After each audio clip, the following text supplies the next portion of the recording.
Hi everyone. Today's episode is sure to blow your socks off. I have 3 stories that reveal fascinating information that will make you wonder if the things you know are really true. You might even reconsider everything you've ever learned. But first, please snuggle up and pull your socks up tight, then get to know that subscribe button. Thanks. Now let's get into the stories. We grew up visiting my grandparents every summer. The kid in me called where they lived the swampy area of South Carolina. I never did mind the trip down south as a kid, but I can't say the same about my dad. My dad had an interesting relationship with his parents. He didn't care to elaborate when I was in the room, but there were definitely some conversations with him and Mom that happened after I went to sleep. But anyway, being the Southern gentleman that he was, my dad made sure that we made the trip out at least once a year to see the family. My grandfather was a big outdoorsman.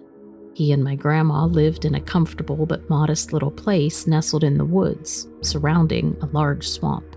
My grandpa liked to take me fishing out at the swamp whenever he had the chance, but that always troubled my dad. Now, each summer when we arrived and I was a year older, it was obvious that my grandparents were aging too. This was something that was actually lost on me when I was younger, but my dad could see it clear as day. So as vague as his issues were with them, he knew the truth about time in a way that I did not. That's why he kept bringing us to see them every year. Some adults are good about that, hiding emotions to ultimately do the right thing. When we arrived one summer, Grandma was sick. She had been for a few months, but now was the first that Dad was hearing about it. It's hard to say if he was angry, scared, or maybe both. I didn't understand it like he did, but that was enough for us to extend our trip from a week to a month. It was also long enough for him to keep his eyes trained on me and Grandpa, like a hawk. I was thrilled when Dad wanted to come out fishing with us one day. He often used the excuse that he had too much work, or that Mom needed him around, or just about anything else under the sun, to be honest. But nonetheless, halfway through our stay, something inside him changed his mind. On that particular day, the sun was shining bright and hard through the tree cover of the forest. I had gotten used to the heat and humidity of South Carolina summers by then, so the sweat wasn't too big of an issue. But gosh, that swamp was buggy. Cicadas, toad bugs, beetles, biting flies, you name it. Grandpa always had us dress in long sleeves and long pants despite the temperature. He was against the use of bug spray, too. Regardless of all of this, I was just so excited to have my 2 old men out there with me. We never went fishing all together, so this was a real treat. Dad was quiet at first. He hadn't really spoken much on the short little trek out to the swamp. He basically stayed mute amongst the joyous, boisterous laughing of me and Grandpa.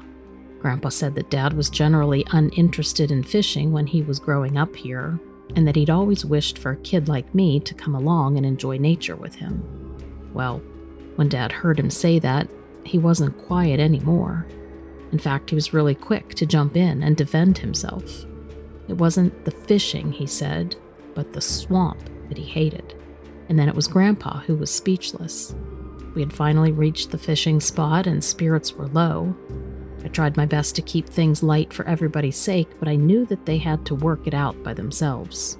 Then the sun hitched in the sky and began its slow descent from late afternoon. I realized that no one had said anything in over an hour, and worse, no one had caught any fish. That was what flipped my switch, and I suddenly burst out at the 2 of them. I said that it wasn't fair to me for them to ruin our day like this. And though I was no scientist and I couldn't say for sure, I was pretty confident the negativity was deterring the fish. My dad actually laughed. I was mad at him, though. Why was he laughing? I said that the day might have been better if he had just stayed home. As soon as I said that, though, I wished I hadn't. My dad's face fell, and when I looked to Grandpa for reassurance, his had fallen too. Before I could take it back, my dad excused himself, picking up his fishing gear, and he started back home. I tried to go after him, but Grandpa held my arm. He told me that he needed to fix this, not me, and that I should stay back until sunset. Hopefully, I'd have a fish by then. And with that, Grandpa left to follow Dad. Now I was alone by the swamp. I loved it out there, though, so normally I wouldn't mind the time alone. But with everything that had been said just moments ago when the three of us were together, it made everything feel strange. It was like somebody had paused the previous scene, plucked Dad and Grandpa out, and allowed the film to play out as if nothing had happened. But I listened to what Grandpa had said, so I put on a smile and felt determined to bring home a catch.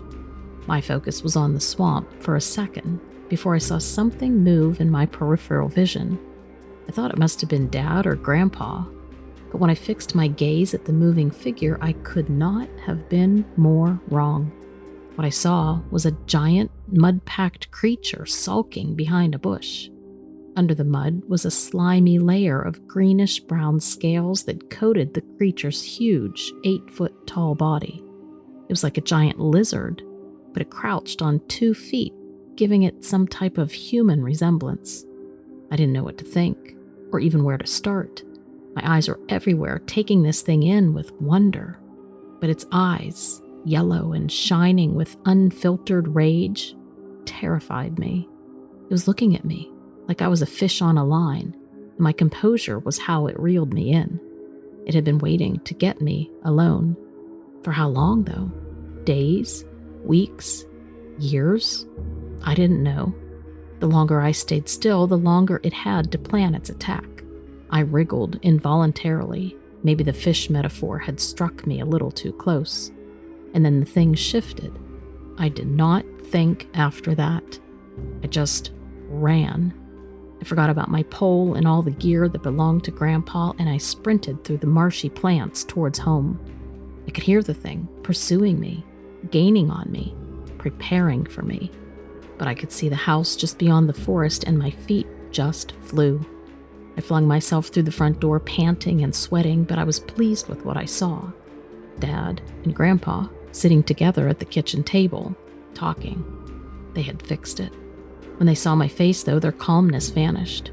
I didn't want to tell them what really happened, but I did suggest that from now on, maybe the three of us could find a new place to fish, a place where we all felt comfortable, where we could all be together and actually enjoy the outdoors. Before I became a teacher, I had a short-lived career as a park ranger. I'd grown up in a heavily forested area, and I had been an avid hiker and camper, so it had seemed like it would be a fun and easy job. After college, I got hired by the National Park Service, and I had a brief placement in Utah before being relocated to Tennessee, specifically the Great Smoky Mountains. I was really looking forward to spending a summer there. Instead, I got a summer of hell. It started well enough. As a newbie, I was doing a lot of patrolling and routine safety checks. That was fine by me. I got to roam around the gigantic park, sometimes going hours without seeing anyone. And then a few weeks into the job, I got this first weird call. The family had called in and reported animal tracks all around their site. It wasn't a big deal. All parks have some wildlife. But when I got there, I was sure one of the other rangers was messing with me. Like I thought that it was a hazing kind of a thing. There were tracks, but they were really weird. They definitely weren't canine or bear. They were humanish in shape, but huge, and with claws on the ends. I checked out the area, took some pictures, and then helped the family get another campsite, because obviously they were feeling uncomfortable. I turned the pictures in to my boss, expecting her to laugh and give up the joke. Instead, she was pissed.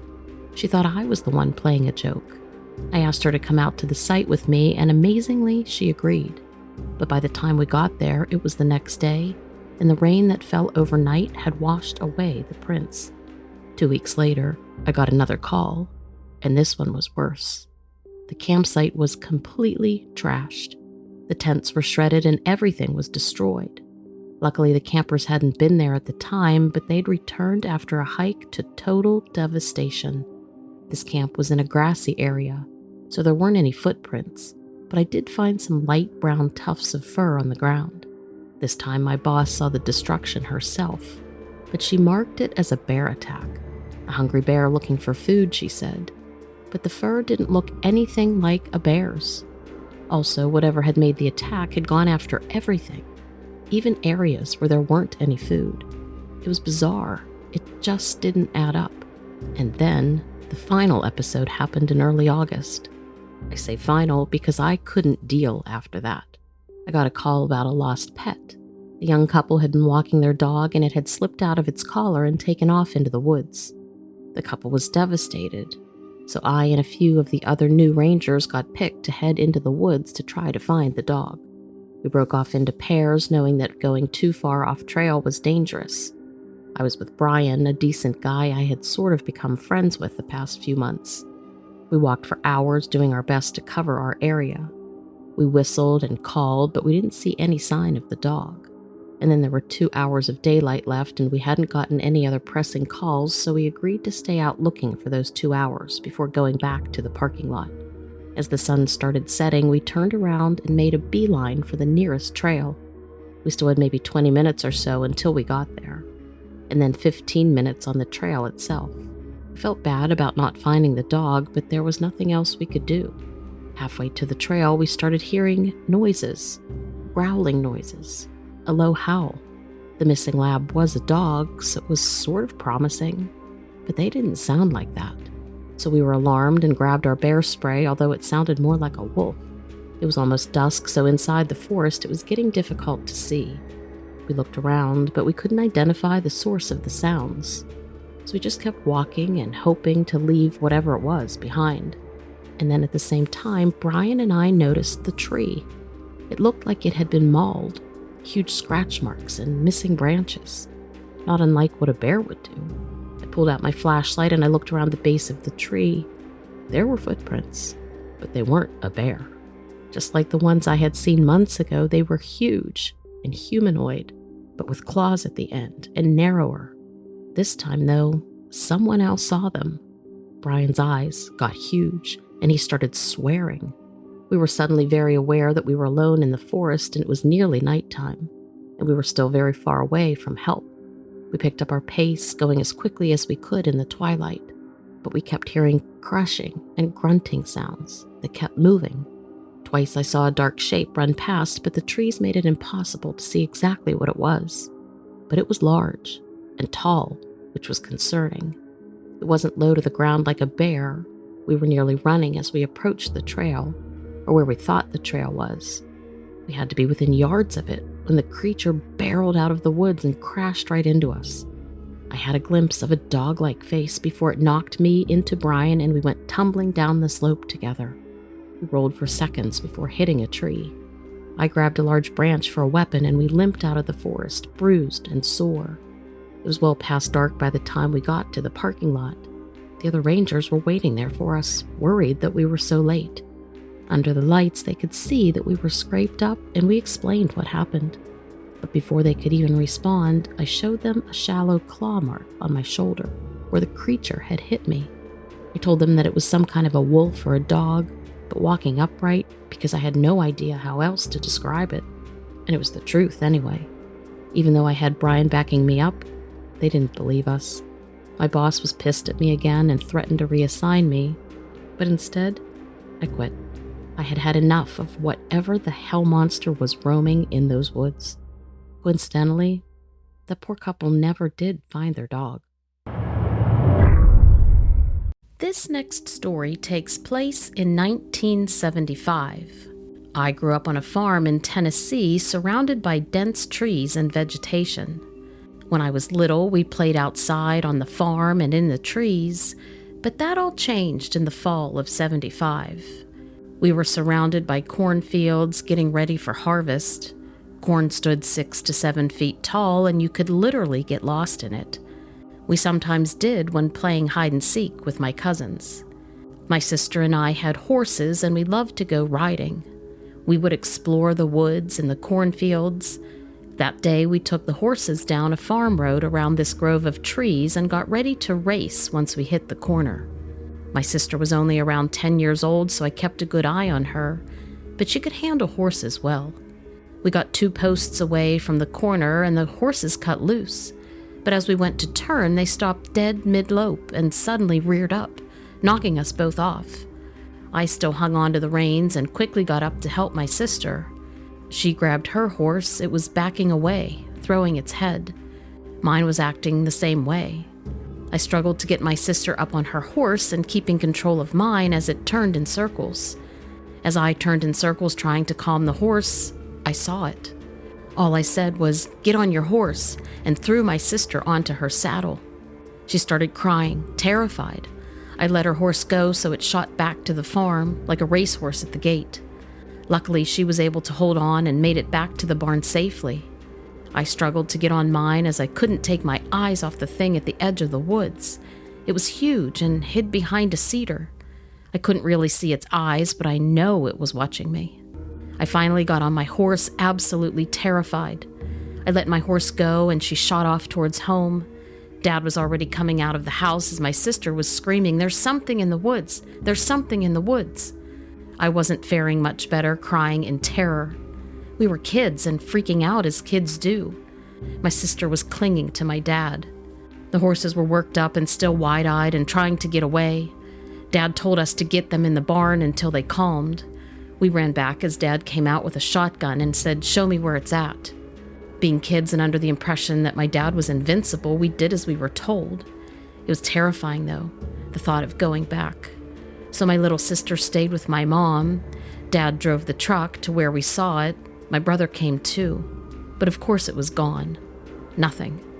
Dad and my brother went and investigated behind the tree, looking down and then towards the field. My dad stood 6'2" and the tree 10 feet, and that damn thing had to be at least 8 or 9 feet.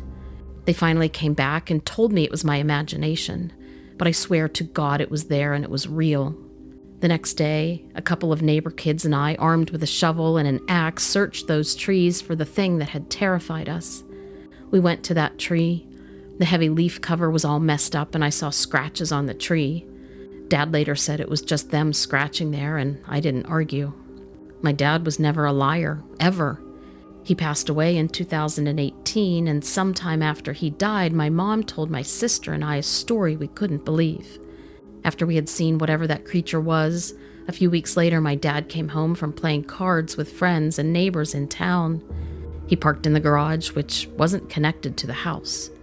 As he was walking across the yard and he heard something he's never heard. It was low, growling sounds that were getting closer and closer. It stopped him dead in his tracks.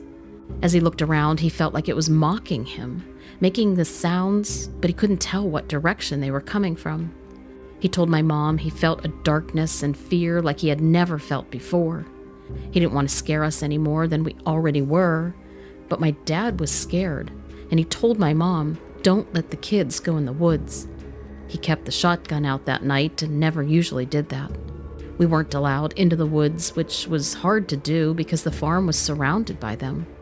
I do remember one night that fall, the horses were crying and running in the horse pen. Dad went out with the shotgun, but I don't know what happened. My sister and I never did race the horses there ever again. There was something there. I swear on that.